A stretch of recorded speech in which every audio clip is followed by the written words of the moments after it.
¿Qué tal? Muy buenos días a todos, bienvenidos, es un placer tenerlos. Primero, gracias a todos por la confianza en presentarse el día de hoy al taller de Ciencia Teórica y Práctica en el Entrenamiento Funcional con Jay Ernsten y con Julián Santiago. Es un placer tener a dos ponentes de alta calidad en el conocimiento teórico actualizado totalmente y un taller que yo creo que es 80-90% práctico, que pocas veces aquí en México se ofrece de esa manera. Muchos han asistido a conferencias, clases, por eso están aquí, por el conocimiento que ya traen y lo quieren modificar para bien, lo quieren actualizar, ya que el tomar un taller de estos no simplemente es eliminar el conocimiento que ustedes traen anteriormente, es añadir conocimiento y partir a las necesidades que ustedes tienen en sus lugares de trabajo. Gracias nuevamente, bienvenidos. Los dejo con Julián Santiago. Bienvenido y gracias, Julián. Gracias, Manuel. Antes que nada, gracias por la invitación a Manuel, ¿no? Se le ocurrió la idea y creo que va a salir bastante bien. Antes que nada, quisiera comenzar como aclarando principalmente lo que acaba de decir Manuel, referente a la parte de teoría y práctica. Siempre esperamos como que nos digan las cosas y la intención del taller del día de hoy es que vivamos las cosas, que veamos de manera práctica y que podamos tocar. De hecho, si pusieron a notar, traje hasta mi licuadora, porque la intención es que hagamos como cierta práctica en la parte nutricional, como post-entrenamiento, como el monitoreo de frecuencia cardíaca durante el entrenamiento, para estimar las calorías durante el entrenamiento. Entonces, las intensidades que estemos trabajando el día de hoy se van a ser monitoreadas para entonces hacer un cálculo más preciso en el tema de la parte nutricional, ¿sí? Y esto agregándole que Jay les va a mostrar la parte de lo que tiene que ver con el entrenamiento, sobre los accesorios, cómo pueden cambiar dependiendo del objetivo que se está buscando, con ciertas bases en la parte funcional, en la funcionalidad que se está proporcionando, que se está buscando. Entonces, eso es como la parte que yo le comentaba, ¿no? Quería aclarar un poco, porque les digo, ya me ha tocado ir a cursos y también impartir cursos y esperamos que nos digan como hay algo nuevo de esto, ¿no? Hay algo. En realidad, todo está, todo lo pueden encontrar, todo lo pueden leer, pero de lo leído a lo practicado es muy distinto. Entonces, por eso justamente es que se arma el taller y esperamos que sea como por este lado. Va a ser la dinámica que se va a trabajar. Voy a comenzar yo explicando un poco lo que tiene que ver con la parte nutricional, cómo voy a estar abordando y cuáles son los enfoques deportivos que se encuentran. Siempre comienzo con esta parte, siempre en cualquier curso que imparto. Y ya más adelante Jay nos hablará un poquito más del entrenamiento y cómo pueden ser aplicables, ya entendiendo lo que es un acondicionamiento físico o entendiendo un poquito más ese rendimiento deportivo. Esto es de suma importancia porque las recomendaciones que traigo son entre el rendimiento deportivo y tienen que ver también con el acondicionamiento físico. Pues tenemos que saber la diferencia entre uno y otro. Creo que es muy importante esa parte. Si van teniendo dudas, no hay ningún inconveniente que puedan levantar la mano. Al final es un taller.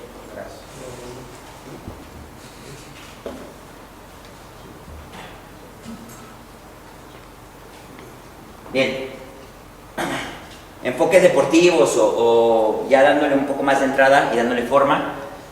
Lo que tiene que ver la parte del enfoque deportivo tiene que ver mucho con la finalidad de lo que se está buscando. Tergiversamos mucho la información que encontramos y que leemos. Me refiero a que, fíjate que salió un estudio que las proteínas y referente a esto y que post-entrenamiento y antes del entrenamiento y todo esto, no es así. ¿Por qué? Porque muy en el fondo de la lectura está trabajado con el rendimiento deportivo y ese es justo nuestro error, porque no sabemos diferenciar las tres directrices que se manejan, ¿sí? En Francis Horwell lo habla de otra manera, pero es referente a lo mismo, ¿no? En esta parte habla tres enfoques nutricionales, o tres enfoques también puede ser en la parte de entrenamiento, y tiene que quedar muy claro, porque entonces también al momento de que contamos calorías, tiene que quedar también claro esa parte.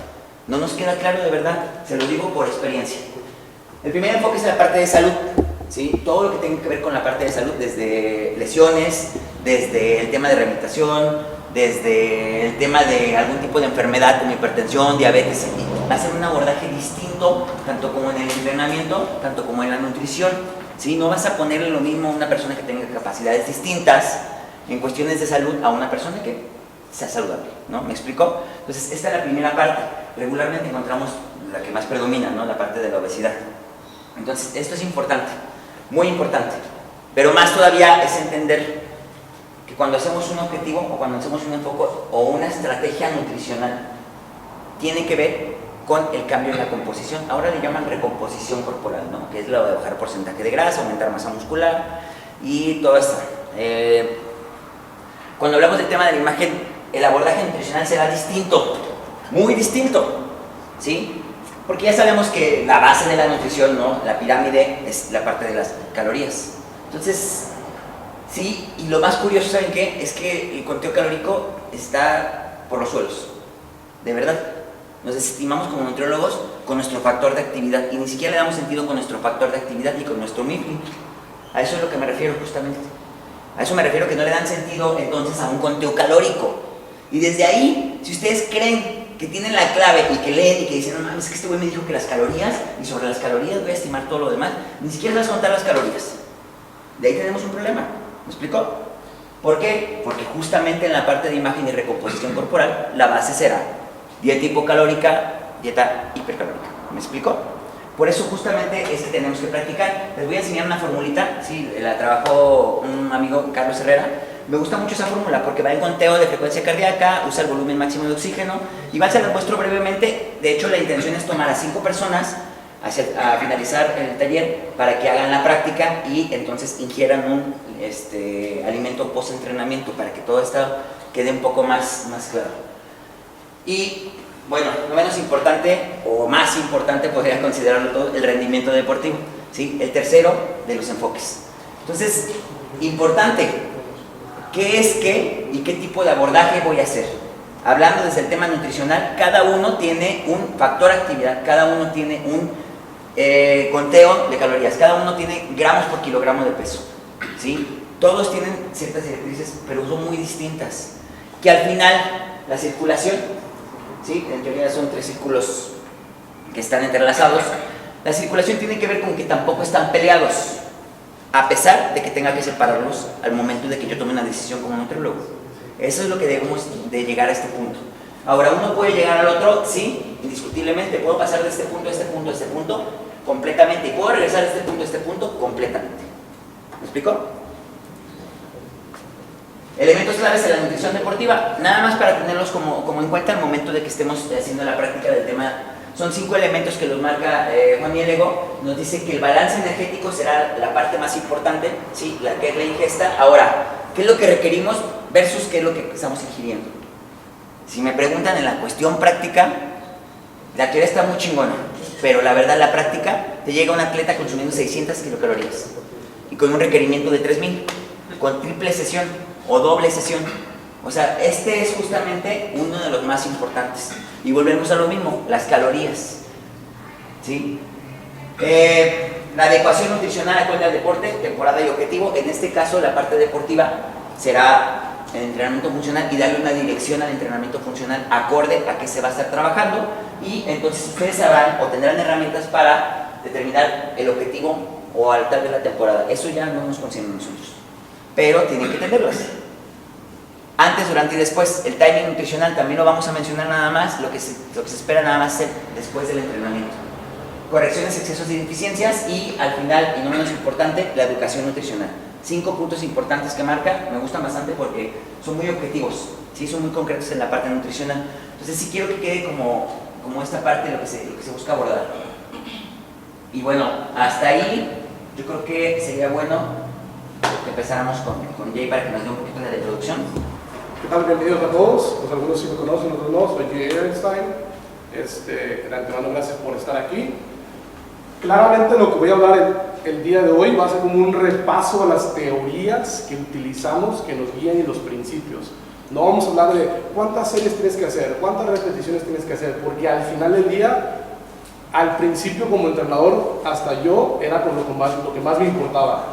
¿Cuál era el nuevo método? Oh, que el método cluster, que hago una rep, descanso 20 segundos y después otra rep, y todos esos métodos que parecen como ser más avanzados, pero entre más te vas adentrando en la ciencia, te vas dando cuenta que de repente comparan el supermodelo sofisticado que logró más activación con actividad electromiográfica con uno tradicional y salen empatados. Comienzas a darte cuenta que todo esto de que si es 8, 6, 4, 2 o si es 4 por 6, mientras el esfuerzo sea muy parecido, tu resultado será muy parecido. Entonces, para mí, existen cosas mucho más importantes dentro de un programa que estarme preocupando si hizo 5 o 4 reps. A menos de que sea powerlifting, que aquí tenemos, pues diría que somos el equipo más fuerte de powerlifting de la región, porque tenemos a campeones en 73, 83, 93 kilos y todos con récords nacionales. Por lo menos de la región o del área, diría que somos el equipo más fuerte y porque todos nuestros atletas son campeones. Entonces, no es como que tengamos 30 atletas y uno sea campeón. Con ellos sí nos enfocamos mucho más a la carga específica que están utilizando, pero cuando estamos hablando de sentirte, moverte mejor o para un deportista, muchas veces nos casamos con, me pasaba a mí de, oye, no manches, mi peleador ya levantó 5, 10 kilos más. ¿Y eso lo hizo un mejor atleta, lo hizo un mejor peleador, lo hizo más rápido? Probablemente no. Llega un momento en donde buscar más, levantar más, es solamente ego, hablando de ese tipo de atletas. De nuevo, halterofilia, crossfit, strongman, powerlifting cambia, porque ahí el ejercicio es tu fin, no un medio para un fin. Entonces, lo que vamos a ver más bien el día de hoy son filosofías o cuestiones que nosotros integramos, que nos ayudan a darle una mayor perspectiva y entendimiento a qué es el entrenamiento funcional como tal. Siempre estoy abierto a preguntas. Si no sé la respuesta, les diré que no. Si no tengo una respuesta concreta, les diré que más o menos creo que, y si no, lo exploramos. Entonces, al final del día, en la preparación física, sea para lo que sea, tenemos a tener 3 pilares que nosotros creemos que siempre se tiene que respetar. Es la aptitud, la capacidad y el contexto va a englobar a ambas.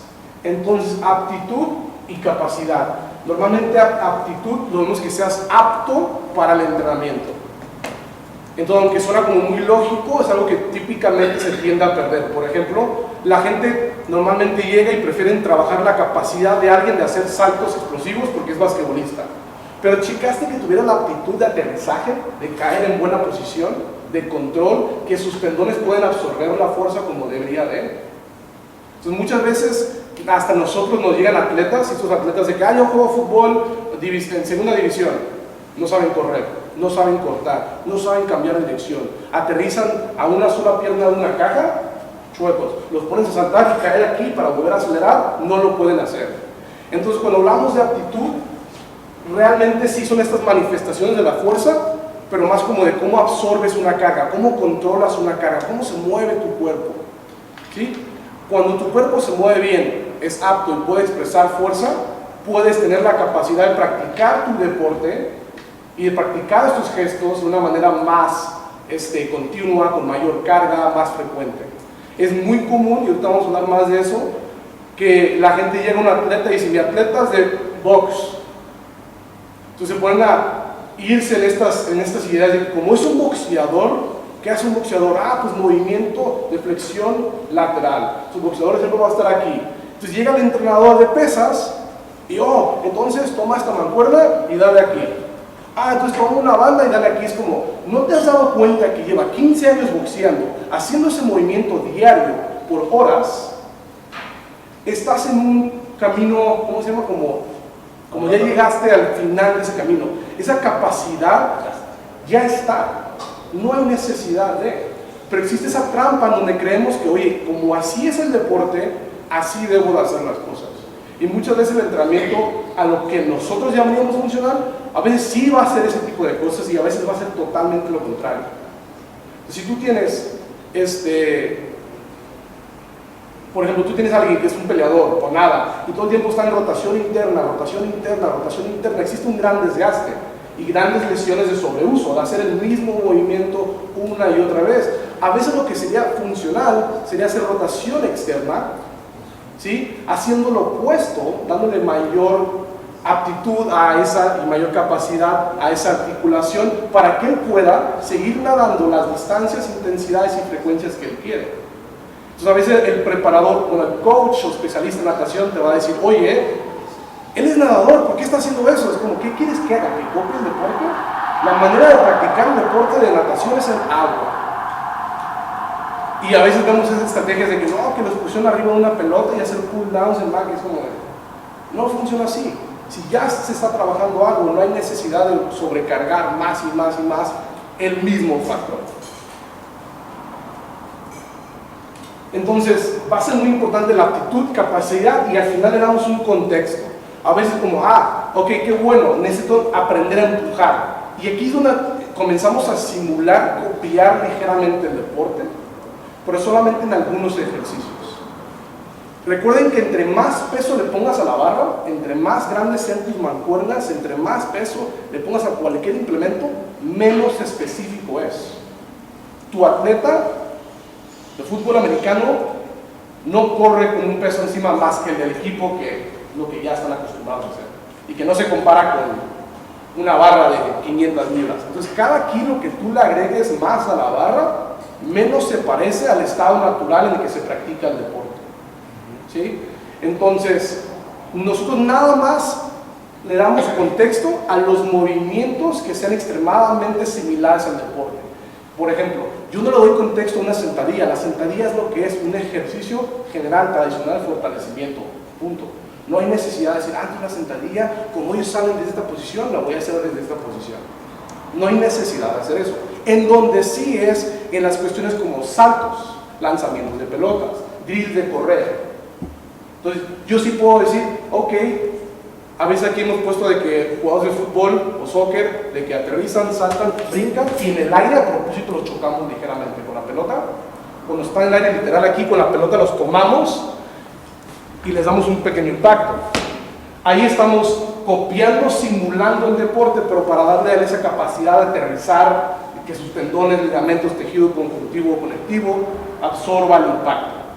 Pero no voy a hacer eso en una sentadilla. Entonces hay que encontrar los ejercicios que sí sean más parecidos al gesto deportivo y a eso les podemos dar contexto. Pero no le vamos a dar contexto a una dominada. Es como, de verdad, aparte de escalar, o sea, ¿cuántos deportes hacen dominadas? O sea, ¿en qué deporte jalas verticalmente con ambos brazos al mismo tiempo?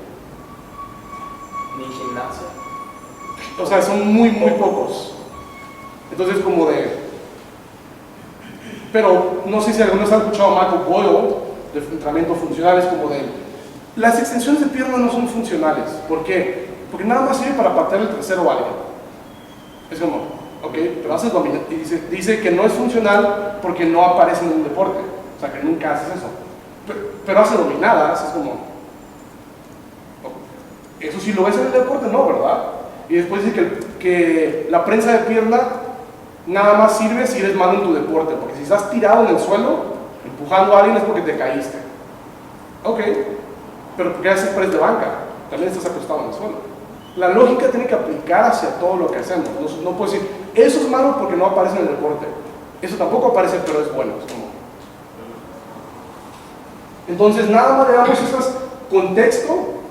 Más allá del movimiento puede ser como señales kinestésicas, puede ser auditivas. Entonces tú ya con el tiempo puedes quizás comenzar con pelotas rotacionales nada más aquí, o puede ser sin contramovimiento, nada más lanzar, después con contra, después puede ser con salto y lanzar, y después puede ser a través de sonido. Sabes que cuando yo diga go, ¡pum!, te vas. Darle esa reactividad. Pero vamos a hablar más de esos temas. Pero lo que quiero es que entiendan que el contexto hay que darse a los movimientos que son importantes y que replican de cierta manera gestos y no hacer todo tipo de ejercicio. De repente ves gente que una sola pierna, remo, clean, press, es como, no, mejor trabaja tu peso, trabaja tus movimientos fundamentales con la carga apropiada y dale contexto a otras cosas. No saben cuántas veces he visto gente, hasta aquí en Guadalajara, que les amarran como 10 bandas a los peleadores y los ponen a dar golpes reaccionando a lucecitas contra postes. Y es como, ¿a qué luces reaccionan en su deporte? Ninguno.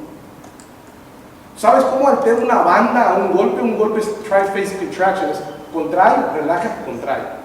¿Sí? Si tú pones una banda, en ningún momento relajas. Todo el tiempo estás en tensión.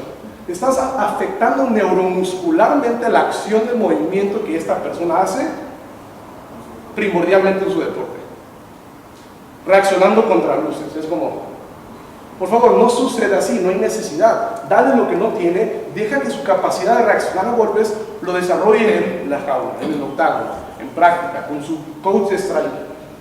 Somos preparadores físicos, no somos coaches de striking, lucha, etc.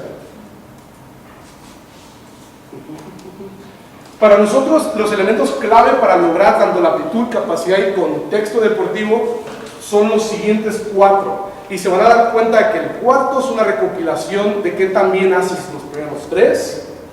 Y se van a dar cuenta que todo lo que se pueden imaginar casi entra aquí. ¿Por qué lo comento? Habrá gente como Strong First o empresas de puras kettlebells que te van a decir que las kettlebells son lo mejor del mundo. Va a haber gente que te diga que la barra es lo mejor del mundo. Va a haber gente que te diga que olvídate del peso, pura calistenia. Va a haber gente que diga que las bandas son buenísimas, otros que van a decir que son muy chafas. Uno va a decir que las máquinas son muy malas, otros que son buenas. Y la realidad es que todas tienen un lugar, todas desarrollan algo, tienen beneficios y tienen sus cosas negativas. Para nosotros primero es cualquier cosa que nosotros hagamos que se enfoque en qué tan efectivamente puede generar y dirigir fuerza a tu cuerpo, puede ser funcional. Ahí básicamente que entra tus sentadillas, tus pesos muertos, tu press de banca, tu press militar, tu remo horizontal, bilateral, unilateral, con kettlebell, con mancuerna, con barra, con peso corporal. Listo. Entonces a veces le estamos enseñando al cuerpo a generar fuerza. No importa el patrón de movimiento como tal, no importa la velocidad, a veces no importa el contexto, solamente es aprender a producir fuerza. Después esa fuerza la podemos tomar y comenzar a pulir hacia un gesto más deportivo. 2. ¿Qué tan efectivamente es transmitida la fuerza a través de tu cuerpo? Si tú no tienes buena movilidad, si tú no tienes disociación del cuerpo, hay gente que dice, mueve la cadera y es como, así. Es como, no, tienes que poder aprender a mover esto sin que el tronco lo siga. Entonces, puedes generar mucha fuerza, y pongo el ejemplo muy drástico de algún powerlifter que está muy tronco, ¿no? Genera mucha fuerza, pero ¿qué tan efectivamente creen que esa fuerza la pueda transmitir a través del cuerpo en distintos planos? No tan bien, ¿verdad? Entonces, la segunda es trabajo de movilidad, trabajo de coordinación. Entonces sí, aprendo a generar mucha fuerza, pero al mismo tiempo tengo que tener la movilidad necesaria, la estabilidad necesaria, la flexibilidad necesaria, que no es lo mismo que movilidad, para que mi cuerpo pueda tanto producir fuerza y efectivamente transmitirla a través del cuerpo. También por eso se promueve mucho lo que es el entrenamiento de core. Como si tienes piernas muy fuertes, si tienes un empuje muy fuerte, pero ¿cómo vas a conectar todo esto? A través de un golpe. Entonces, si uno produce mucha fuerza, pero no se transmite, tenemos una disipación, pérdida de fuerza en el core. Entonces, generaste números totalmente arbitrarios, 10 newtons, que no sería nada, pero generaste 10 newtons, iban 10 newtons, se perdieron 3 o 4, entregaste 5.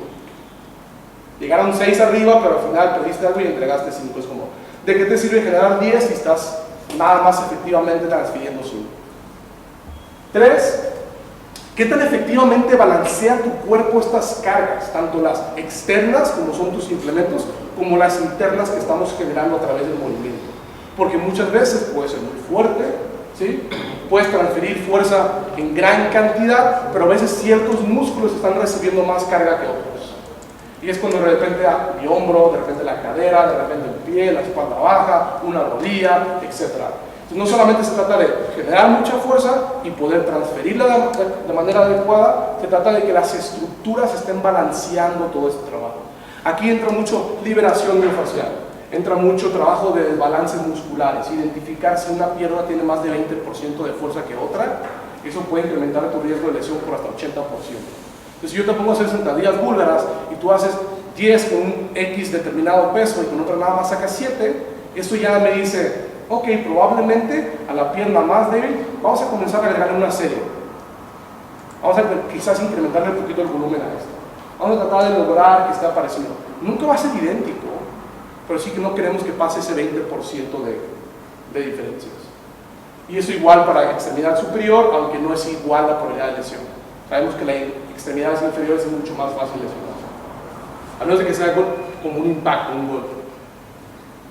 Entonces, tenemos entrenamiento de fuerza, tenemos entrenamiento de movilidad, de estabilidad y tenemos entrenamiento enfocado a corregir desbalances, a enseñarme a balancear las cargas.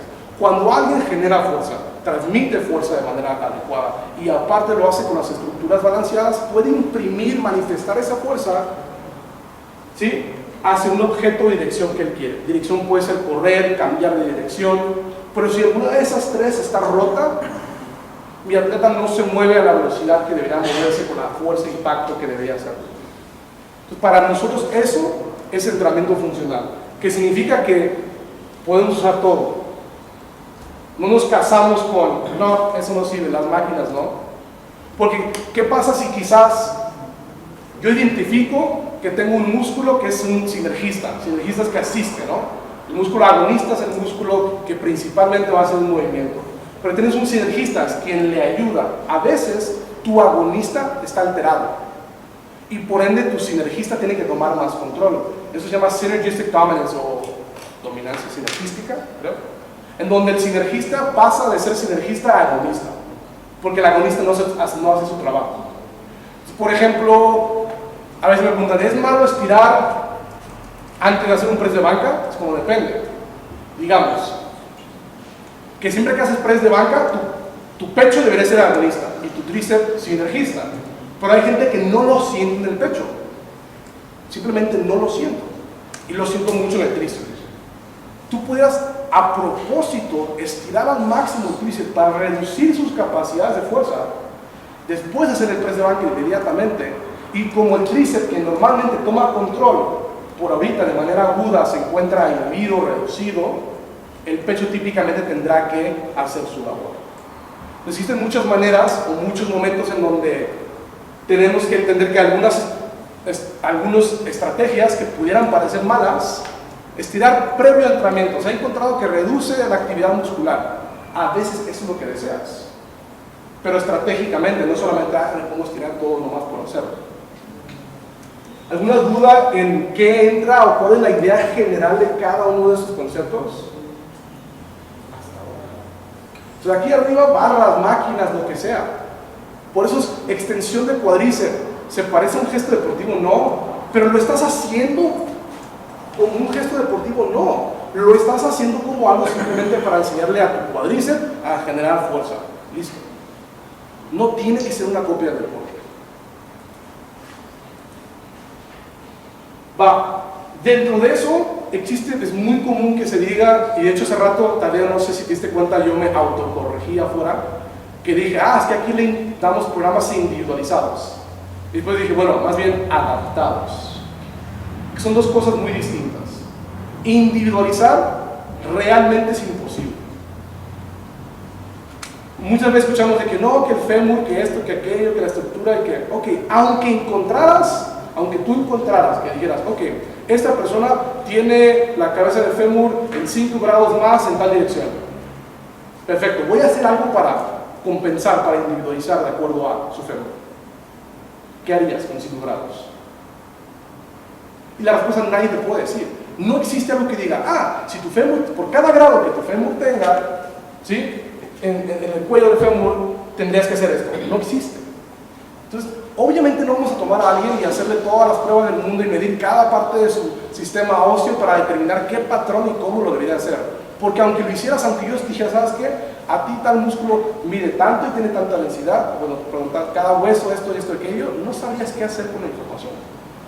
Por eso a veces veo otras empresas que dicen, aquí hacemos más de 500 evaluaciones. Y es como, de verdad, es como, toda esa información no te va a dar nada. Es una sobrecarga de información que no te lleva a ningún lado. No, es que medimos la movilidad del tobillo. Dame una sentadilla y sé cuál es tu movilidad del tobillo. Sé si necesitas trabajo o no.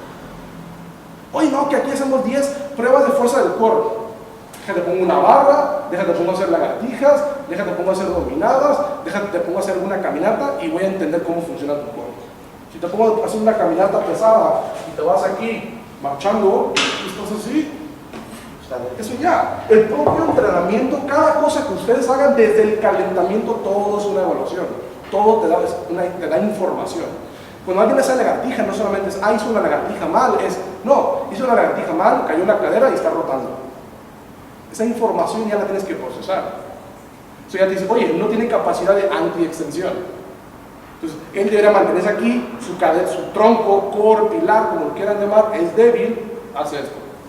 Eso ya te dice hoy que vamos a comenzar a fortalecer esa área. No es necesario ponerlo a 1000 grados. Entonces, ¿qué es la diferencia entre adaptar e individualizar? Adaptar es, por ejemplo, el día de hoy toca, en mi modelo, movimiento bilateral vertical de pierna, bilateral, ok, ambas piernas, vertical de abajo hacia arriba, pierna, excelente. Ya, así es mi modelo. Puede llegar Julián, y Julián ha entrenado, y le digo, ¿sabes qué? Vamos a hacer sentadilla trasera, y la hace perfecta, ok. Entonces Julián le puedo decir, ok, es bilateral, vertical, voy a hacer sentadillas pesadas. Pero puede llegar una persona de 55 años conmigo, le pongo la barra encima y se está rompiendo, digo, ok, déjalo paso a sentadilla frontal, chin, tampoco puede, ok, déjalo paso a sentadilla goblet, chin, no tiene confianza de bajar, ok, sentadilla goblet con un banco. Le pones el banco, le pones sentadilla, le pides que vaya bajando, toque, vuelva a subir. Acabamos de hacer lo mismo, movimiento bilateral, vertical, dominante de pierna, en dos escenarios totalmente distintos. Llega un jugador de fútbol americano y está en su periodo ya competitivo, ok, quizás en vez de ponerle tanto peso como le puse a Julián, le pongo cadenas y lo pongo por saltos. Explosividad, cargas ligeras, 30-60%, unas cadenas, cambiamos la resistencia, mucho más explosivo.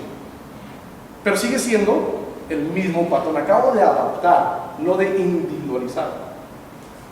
Entonces es muy importante que tu modelo puede ser aplicado, nosotros lo aplicamos, se los prometo, algunos modelos con peleadores, americanos, corredores, personas sedentarias que nomás quieren venir a hacer ejercicio, mismo modelo, mismos esquemas de cargas, pero se va adaptando a las capacidades de movimiento de esa persona. Yo siempre he dicho, y aquí hasta a mis entrenadores a veces nomás con mirarlos ya saben qué les estoy diciendo, si tu persona no sabe hacer una sentadilla es tu culpa. Si yo llego a tu gimnasio, aunque te digas, sabes que es un grupo, por eso no estoy cuidando a la gente, pero yo hago sentadillas malas, es tu culpa, de nadie más. Pero es que ya le he dicho 1000 veces, y es como, pues el menso eres tú, porque si ya le dijiste 1000 veces y no entiende, quizás él tiene que aprender de otra manera. O sea, hay muchísimas maneras de aprender. No solamente diciéndole, puedes enseñarle, puedes tomarle un video, puedes graficarle algunas líneas, puedes ponerle un constraint, por ejemplo. A veces con atletas que se van al frente en sentadillas, que van subiendo y se van al frente, lo que hacemos es amarramos una banda que los jale más al frente. Entonces, ¿qué hacen? Inmediatamente el cuerpo dice, güey, me voy a caer, me estoy yendo hacia el frente, comienzo a extender. Su cuerpo comienza a aprender a luchar en contra de flexionar, comenzar a extender. En vez de decirle, oye, extiende, ok, perfecto, no quieres aprender de esa manera, amarramos bandas, ahí enfrente, la banda nos va a jalar, van a aprender. Y si no aprende así, 1000 estrategias más. En vez de decir, es que están tontos, no saben, ya le dije, es como, no, el que no tiene las herramientas de enseñanza eres tú, no él. Aquí no tenemos, y especialmente esa es la cosa, si alguien ya le puso algunas estrategias y no sabe la sentadilla, es porque algo está fallando. Algo no tiene esa aptitud o capacidad todavía de hacerlo. ¿Qué debo hacer? Cambio el ejercicio. Si mi cliente no sabe hacer un ejercicio, no tiene por qué estarlo haciendo. A eso voy con adaptar. Es como de, no, es que el programa dice que es sentadilla trasera. Es como, no, adáptalo. Ponle otra cosa. Cumple el movimiento a través de algo que sí pueda hacer. Es una pérdida de tiempo que esté haciendo algo que no sabe hacer. Ahora, observando como en la parte de nutrición, pues está excelente comentario de Jay, sí. Nos ha pasado en todos los momentos, ¿saben qué es lo que no observamos en todos los parámetros? Y también como entrenador, ha pasado de repente que exiges algo y no da, ¿no te ha pasado? Que exiges y no da, y entonces te pones a contextualizar qué es lo que está pasando con el que está entrenando. Y me refiero a que no nos fijamos en la parte nutricional. Y ahora, yo voy a hablar de la parte nutricional. ¿Me explico? Entonces, cuando tenemos un programa adaptativo, de hecho, justamente debe de estar abastecidos los depósitos como deben de abastecerse. Y regularmente llevamos una dieta hipocalórica, ¿sí? Y baja en hidratos de carbono. ¿Me explico? ¿Qué va a generar esto? Un estrés. ¿Por qué? Porque hay una exigencia elevada al momento del entrenamiento para que genere el aprendizaje. ¿Qué es lo que pasa con el cuerpo? No tiene la energía suficiente para entonces generar lo que se está buscando y la adaptabilidad. ¿Me explico? Por eso justamente a veces pasa que trabajas y no va mejorando. Ahora, puede trabajar y puede mejorar, pero tú como nutriólogo tienes que saber entonces qué estás entrenando. No puedes ignorar la parte, todo lo que está explicando la parte de Jay. Por eso quería hacer como la parte de esta intervención. Hay que saber entonces en qué momento intervenir y cómo intervenir. ¿Cuántos hidratos de carbono? De verdad aquí es la parte importante porque estás buscando una adaptabilidad y una individualidad. Lo acaba de decir en 2 cosas. Número 1, no sabe hacer la sentadilla y le va a costar trabajo hacer la sentadilla. Número 2, hablo de un tema de lesiones, de un tema bilateral, ¿no? En algún punto también, el tema de lesiones también está tratado con la parte nutricional porque requiere una justa recuperación al momento de que esté llevando. ¿Qué es lo que pasa? Dietas hipocalóricas es el problema del momento del rendimiento. Justamente está ahí el choque, ¿sí? De que está sometido hacia una adaptabilidad fuerte. ¿Se puede adaptar? ¿Va a pasar? Sí, porque tenemos la capacidad de adaptabilidad y de evolución. Pero que sea óptimo será nuestra chamba como nutrición. Eso es justamente cuando no nos ponemos a contextualizar si qué se come antes y qué se come después. Eso es el timing nutricional. Eso es el timing nutricional. No es la ganancia de la masa muscular, no es el me quiero ver más mamado. Es justamente optimizar y adaptar en la curva de adaptación. Es aquí entonces, estoy llevando un plan de alimentación y justo lo que está sometiendo sobre la adaptabilidad del entrenamiento es cuando yo entro con los tiempos justos y es entonces cuando estoy proporcionando el antes de entrenar y después de entrenar. Ahí sí podría funcionar, ahí sería óptimo y sería una alimentación funcional. ¿Me explico? Porque está acorde al entrenamiento de lo que se está buscando y lo que está exigiendo el entrenador. Créanme que esto funciona, de verdad. Y no hablando solo de masa muscular, repito. Por eso quería hacer como el comentario y me metí un poquito con Jay, pero creo que es importante, ¿sí? No, o sea, estoy hablando nada más de tiempos nutricionales, ese es el primer factor. Ahí hay unas diapositivas donde viene cuántos gramos para recuperación y para antes de entrenar, de proteína y hidratos de carbono, y también la cuantificación de calorías es de suma importancia. Porque aunque meta tiempo nutricional, al final, repito, la base de la pirámide es la caloría. En cuestión energética, ahora la cuestión de entrenamiento, ahí la está explicando, ¿va?